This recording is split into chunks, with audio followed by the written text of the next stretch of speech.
Alright, hello everyone. We are Team 3. My name is Grant. This is Tori and Kelvin. Tonight we've put together a brief presentation exploring some of the issues of internet privacy today and in the future and our position on those points. So first we began by looking at kind of the very general question of whether each individual has an inherent right to privacy when it comes to internet use. The answer we came up to with this is that individuals should have the right to the option of privacy. And what we mean when we say that is that as an individual accesses the internet, browses through different sites, maybe uploads content of their own, they should always have the right to choose which of those things they intend to remain private and which of those things they do not mind being public.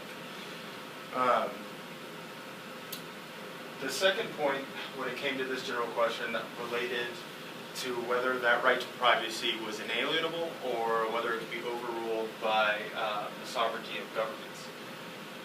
Our team determined that governments, especially with regards to sovereignty, should have the ability to override that right to privacy in certain situations, especially in the pursuit of national security concerns.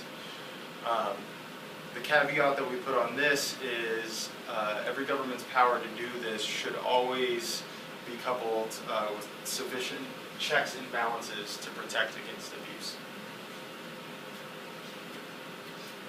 The next question that we looked at is whether ISPs should be able to sell a user's browsing history for targeted advertising and their own profit. Our determination on this is that this practice is perfectly acceptable, provided that the user, first of all, initially consents to this being done, and secondly, always has the option to opt out or refuse against this practice. We came to this conclusion on this point mainly because ISPs are an individual's access point to the internet at large, which increasingly is more of a mandatory thing. It's becoming more of an element of infrastructure than it is a specific service itself.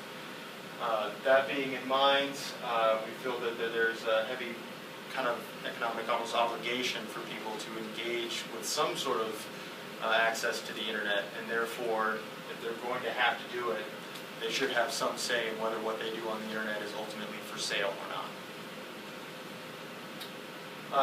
Our next question was whether content providers and services online, such as social media platforms, should be subject to the same type of governmental regulations as ISPs in general.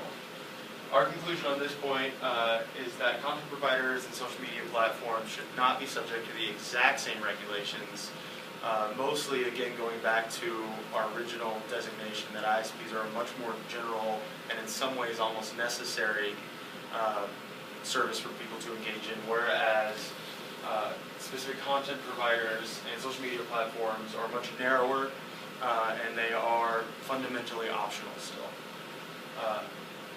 So that being the case, don't think that these should be as strictly regulated. That being said, we did believe that these types of companies and services should be subject to a regulation around informed consent of their users, especially when they're using an information for services business model. They should be very upfront, concise, and clear with their users about what they're going to be doing with that data if the user chooses to use their services. So from there, we kind of explored the more general question about that information for services business model and whether that was fair. Our team's opinion that it is a perfectly fair and valid business model, provided that the companies that are employing it do not hold any kind of monopoly in the market or service that they're providing, nor can they otherwise obligate users to engage with or use their services. An alternative, of course, to this model is the more traditional and direct pay-for-service.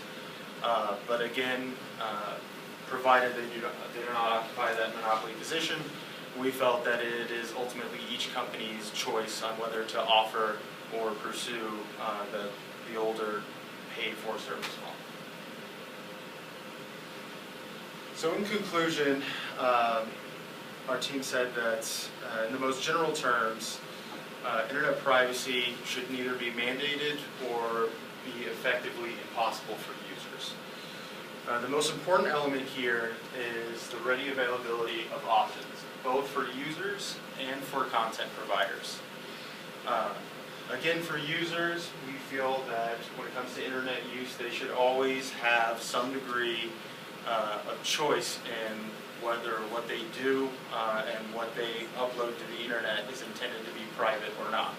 On the flip side of that, we feel that content providers and service providers operating on the internet should be free to have the option of whether they want to pursue and employ an information for services model or a pay for services model or some form of both.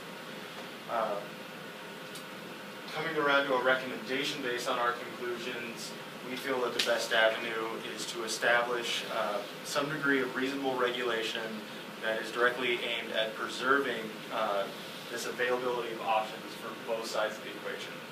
And again, going back to, as I mentioned earlier, that specific element of government's ability to override users' right to privacy, there should always be a coupling of sufficient checks and balances to guard against the use of that. And that is the end of our presentation. Thank you. Any questions? All right. I'm not going to ask any questions because we only have 5 more minutes.